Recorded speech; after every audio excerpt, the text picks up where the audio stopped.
CO2, methane and nitrous oxide from the livestock industry are killing our oceans with acidic, hypoxic dead zones. 90% of small fish are ground up into pellets to feed to livestock. Vegetarian cows today are the world's largest ocean predators. The oceans are dying in our time. By 2048, all our fisheries will be dead, the lungs and the arteries of the earth. Billions of bouncy little chicks are ground up alive simply because they are male. Only 100 billion people have ever lived. 7 billion people live today. And yet we torture and kill 2 billion sentient living beings every week. 10,000 entire species are wiped out every year because of the actions of one.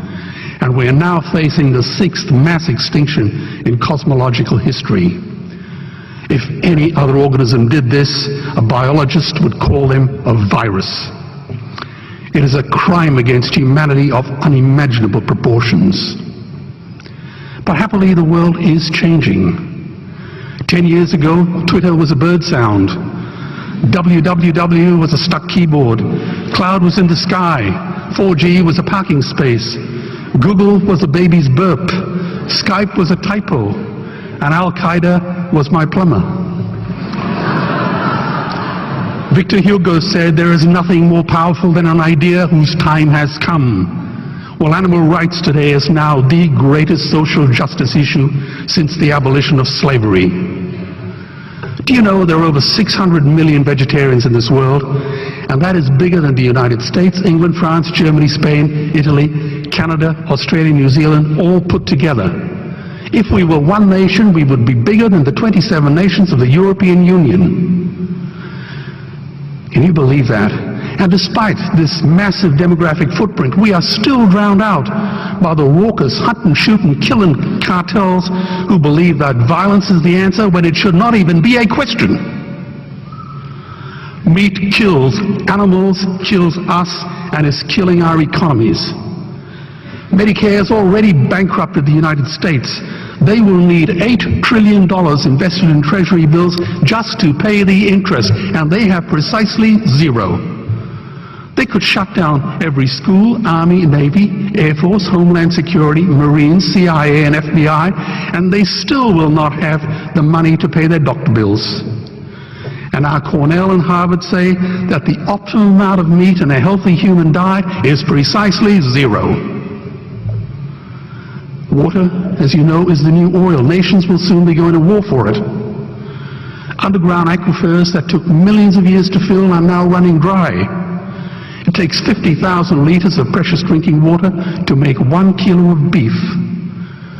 Today, 1 billion people are hungry. 20 million people will die from malnutrition. Cutting meat by only 10% will feed 100 million people, and eliminating meat will end starvation forever. If everyone ate a Western diet, we would need 2 planet Earths to feed us. We've only got one, and she is dying. Greenhouse gas emissions from livestock is 50% greater than transport, as Peter said. Cars, trains, buses, ships, lorries, the whole lot. And as I travel around the world, I see poor countries who sell their grain to the West while their own children starve in their arms. And the West feeds it to livestock so we can eat a steak? Am I the only one who sees this as a crime? Believe me, every morsel of meat we eat is slapping the tear-stained face of a hungry child. When I look into her eyes, do I remain silent? The earth can produce enough food for everyone's need, but not enough for everyone's greed. We are facing the perfect storm.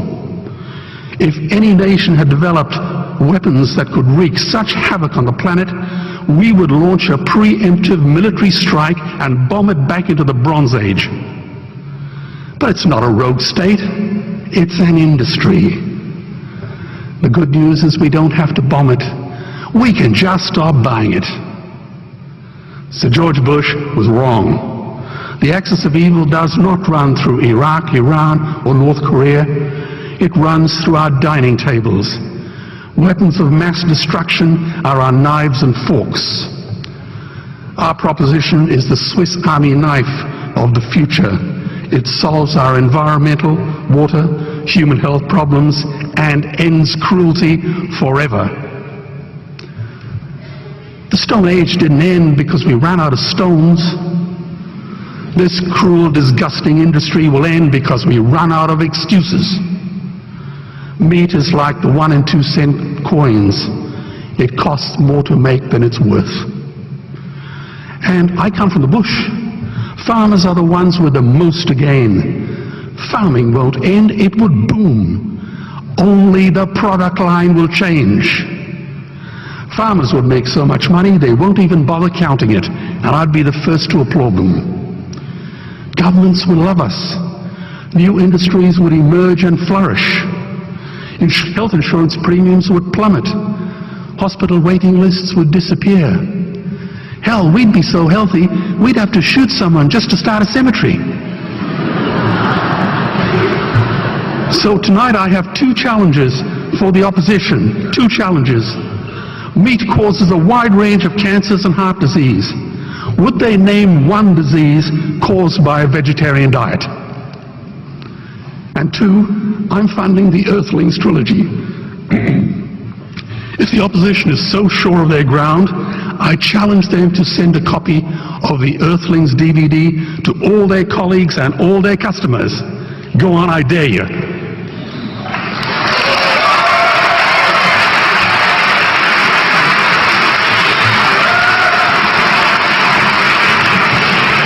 Animals are not just other species, they are other nations, and we murder them at our peril.